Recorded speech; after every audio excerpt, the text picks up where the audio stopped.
엄마 국어 10분 국어입니다. 19학년도 수능, 가장 어려웠던 수능, 독서 지문, 법 지문, 매매 계약. 일단 뭐 뉴턴이라는 워낙 어려운 놈이 있어가지고 상대적으로 좀 쉬워 보이긴 하는데 나름 법 지문이라 그 법 지문에 걸맞게 독해하고 문제풀이 들어가지 않으면 생각보다 시간 걸리고 많이 틀리는 이런 문제 유형이니까 잘 신경 써가지고 정리를 하면 되겠고, 뭐 국어 시험의 측면에서도 중요한 거지만 평생 살아가면서 여러분들이 매매 계약 한두 번은 할 거야. 한두 번. 마음 뭐 좋은 거고. 자, 여기도 지금 무려 나 혼자 산다. 우리 광규 형 지금 갖다 놨는데 이 형 지금 56세, 57세인데 젊었을 때 전세 사기를 당해가지고 계속 월세 살고 전세 살고 허덕허덕 56년간 살다가 드디어 그 인천 송도의 아파트로 이사 갔대. 최근에 나 혼자 산다도 그렇고 뭐 여기저기 TV 나오니까 이제 돈을 좀 벌었겠지. 이게 알고도 당하는 게 전세 사기예요.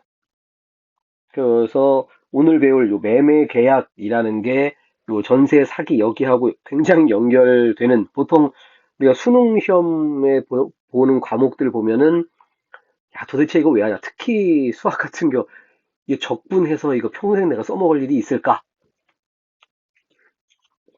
뭐 기타 등등 내가 이 화학 기호를 알아서 평생 써먹을 일이 있을까 싶은데 국어는 의외로 써먹을 게 상당히 많고, 솔직히 우리는 싫어하지만 이 법지문이 가장 좀 쓸모있는 내용이야. 우리가 배우는 과목 중에. 특히 오늘 할 매매계약은 국어 지문으로서도 그렇고 잘 들어놓고 신경 써서 이런 꼴 안 당하도록. 참고로 우리 광규 형이 한 20대 후반부터 이렇게 머리가 대머리가 이제 되기 시작했는데, 남자들이 대머리가 있지. 그래서 대머리들은 보통 20대 중후반이면은 머리가 살금살금 벗겨져. 그러면 빨리 결혼해야 돼요. 빨리. 요새 평균 남자들 결혼 연령이 35세, 36세인데 그때 기다리면 이미 끝난 거야. 이렇게 돼. 그럼 여자들이 일단 아무리 얼굴이 이거 얼굴만 반만 딱 쳐다보면 광규형 엄청 젊어 보이잖아. 근데 벌써 이것 때문에 30대부터 교장 선생님 소리를 들었다고. 어쨌든 오늘은 매매 계약 신경 써가지고 지문을 확인합시다. 사람이 살아가는 동안 약속한다. 계약도 약속이다. 일반적인 다른 약속처럼 계약도 의사표시가 합치하여 성립하지만 의사는 법률 효과 발생을 목적으로 한다. 자, 계약, 의사, 법률 효과. 자, 매매 계약. 지금 이 글이 매매 계약이니까. 자, 팔겠다는 의사표시와 사겠다는 의사표시가 합치해서 매도. 이게 이런 거 잘 봐야 돼. 매도, 파는 사람. 그러니까 잘 안 되면 영어로 써놔. 그래서 sell, 매수인, buy.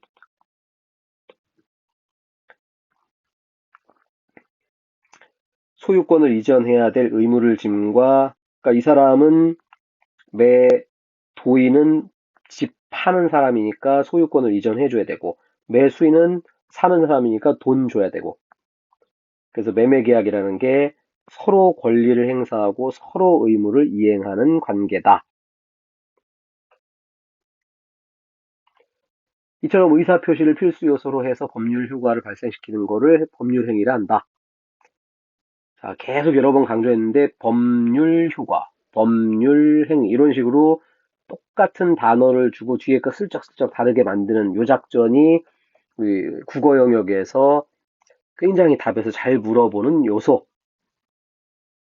저번에 아마 BIS 거기서도 봤을 거고, 자기 자본, 기본 자본 뭐 이런 식으로 딱 똑같은 글자 주고 앞에 거 슬쩍 바꾸고, 법률 효과, 법률 행위 잘 기억을 해야 돼. 자, 계약은 청구권과 의무를 발생시킨다. 따라서 채권 채무는 동전의 양면처럼 서로 다른 방향에서 파악되는 것이다. 채무자가 채무 내용대로 이행하여 채권을 소멸시키는 걸 변제를 한다. 자, 법지문에 항상 나오는 실제 사례를 봅시다. 을이 소유한 그림을 갑에게 매도한다. 간단한 계약이지. 을의 채무는 그림의 소유권을 갑에게 이전. 소유권은 물건을 인도하는 것. 근데 갑이 너무 마음에 들어가지고 돈을 먼저 줬어. 근데 갑이 계속 그림 달라고 하는데 안 줘. 그럴 때 빡쳐가지고 갑이 어, 조폭 데려가가지고 을 때리고 그림 뺏어와. 이런 거 안 된다고. 그럼 어떡하냐? 실체법에서 규정하고 강제적으로 실현할 수 있더라. 억지로 뺏는 게 아니라. 그러면 갑은 판결을 받아가지고 공적으로 확정받고 그 다음에 강제 집행을 신청하면 된다. 그러니까 개인이 하면 안 되고 국가가 나서서 해주는 거다. 자, 문제는 을이 그림을 안 넘겨준 거는 돈은 받았는데 실수로 그날 밤에 그림이 불타서 없어졌어. 그러면 이행 불능이 됐네? 이거 뭐 그림을 줘야 되는데 그림을 못 주니까. 그 소송을 해도 그림을 줄 수 없어. 자, 이게 그림이 불탄 게 체결 전이었으면은 아예 무효계약이 되는 거고, 이행 불능이 과실 때문에 지금 여기처럼 불난 거면은 책임을 져야 된다.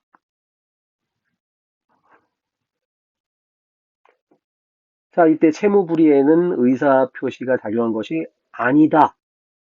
서로 의사표시해서 매매 계약해야 되는데 의사표시가 작용한 게 아니야. 그럼에도 불구하고 법률 효과가 발생한다. 아까 앞에 장에서 뭐라고 했지? 법률 효과, 법률 계약 뭐 이런 식으로 이런 애들을 게다가 의사표시 되는 게 법률 효과라고 했지. 그러니까 선생님이 여기다 정리해놨는데 실전에서는 여러분들이 요 기출 공부는 그러니까 수능 기출 정도가 되면 이런 게 한 지문에 하나씩 나와. 그리고 답에서 물어봐. 근데 좀 나쁜 시험들 뭐 실무라든가 뭐 이런 거 보면은 이런 거를 안 줄 수도 있어. 이런 거 만드는 게 쉽지 않거든. 지문을 새로 써야 되는 거지. 이런 거는. 어쨌든 여러분들이 지금 매매 계약 지문 자체가 중요한 게 아니라 이걸 통해서 실제 수능 날 잘 보는 게 여러분의 목적이니까. 특히 수능 기출은 공부하면서 이렇게 통사 구조의 반복을 잡아낼 수 있으면 그럼 수능 날 스스로 발견하고 간단하게 정리해서 바로 답으로 연결할 수 있다. 오답률 1위짜리 여러분은 충분히 해결할 수 있다. 앞에서 뭐라고? 의사표시가 있고 법률 효과가 있는 걸 법률행위라고 했지.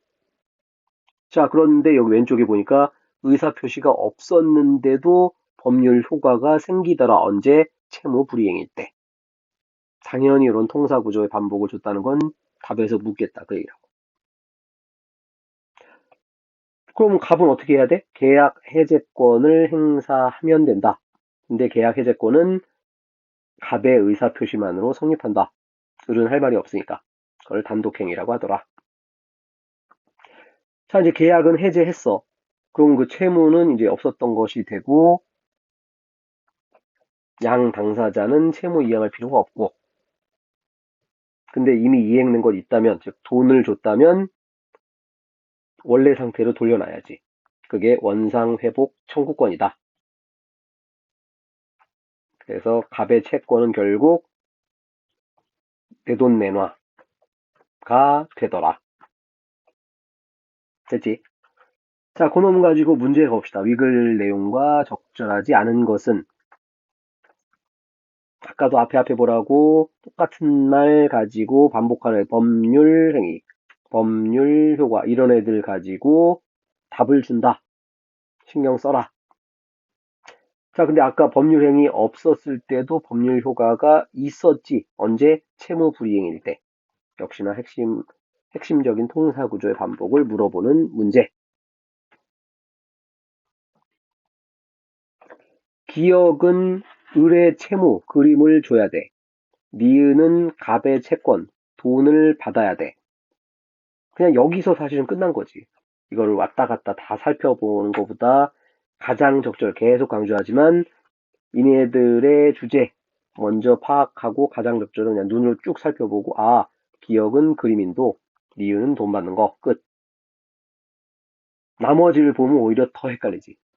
대표적인 게 1번 답지 같은 경우, 자, 매도 매수 갖고 장난친 거지. 기역은 을의 채무니까.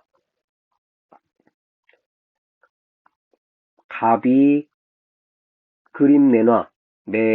도인. 그림을 주면 소멸된다. 간단한 거지. 이게 원래 정상적인 매매. 자, 니은은 이미 그림이 불타 없어진 거니까 채무자는 상관이 없는 거지. 채권자의 의사표시만. 자, 기역 니은은 어떤 관계냐면 기역이 안 돼서 니은이 발생한 관계. 말장난 쳐놔가지고 3번 답지 걸러내기 쉽지 않지.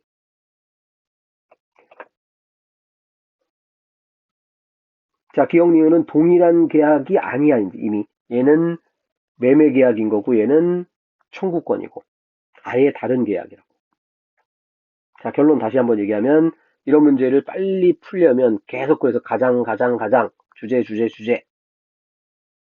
거기서 먼저 머릿속에 집어넣고 쭉 눈으로 읽어가지고 얼른 찾으면 쉬운 문제가 되는 거고 하나하나 따지기 시작하면은 수능날 얘를 걸러내는 거 쉽지 않다. 어느 쪽을 갈 건지는 여러분 이게 머리를 안 쓰니까 이게 하나하나 따지는 게 편해. 근데 조금만 좀 생각을 하자고. 그래야 좀 실제 수능날 시간도 절약되고 안 틀리고 빨리 푸니까. 자, 채무 이행 불능 불타서 없어졌어. 도대체 뭐냐?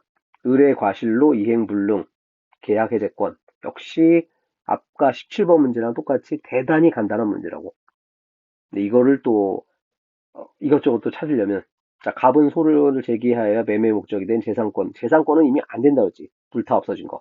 3번도 똑같은 답지. 그림 A 소유권을 이미 그림이 없는데 뭐 소유권이 있어. 자, 갑과 을은 애초부터 실현 불가능한 이게 아니었고 애초는 아니었지. 처음에 있었는데 나중에 불탔지. 그리고 당연히 을이 불가능해지면은 책임을 져야지. 19번 갑시다. 적절하지 않은 것은 이거는 또 여러분들이 돈이 좀 있는 집안이라면 굉장히 중요한 내용이야. 증여하고 유언. 요새 많이 써먹는 작전은 요 할아버지 할머니가 손자에게 그러니까 아들에게 물려주면은 이게 증여세가 세. 그래가지고 하나 건너뛰어가지고 손자한테 뭐 세뱃돈 뭐 10,000원 이게 아니라 재산이 보통 한 1,000억대 정도 이렇게 넘어가는 사람들은 이게 세금 많이 내야 되거든. 그러면은 아들한테 이제 물려주면은 증여세나 유언 아니 상속세 이렇게 돼버리기 때문에 손자한테 미리미리 매년 조금씩 그래갖고 그 매년 그 재산 나온 거 보면은 10살도 안 된 꼬마애들이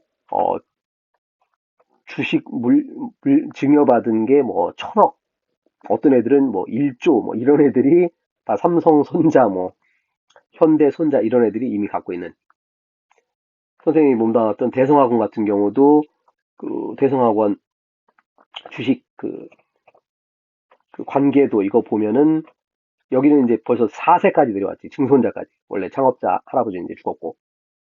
그 손자들이 선생님보다도 재산이 많아요. 전부 주식을 손자한테 이제 증여받은 거지.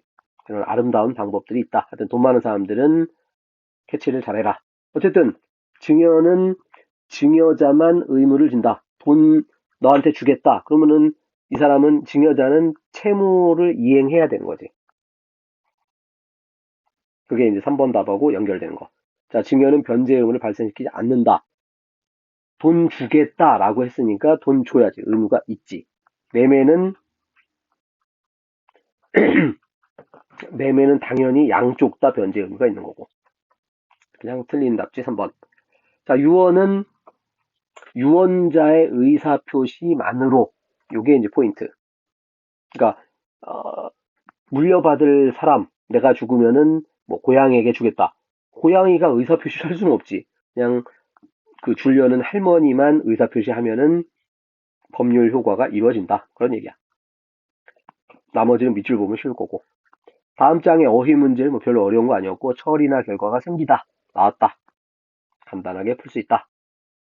자, 앞에서도 얘기했지만 우리 광규형처럼 전세 사기당해서 힘들게 살지 말고 미리미리 이런 아름다운 지문들 잘 공부하고 실제 매매 계약할 때 절대 말을 믿지 말고 서류 쳐다보고 직접 확인하고 그렇게 계약을 처리하면 그러면은 아름다운 삶을 살 수 있다. 여러분의 아름다운 삶을 기원합니다. 구독, 좋아요, 엄마 국어.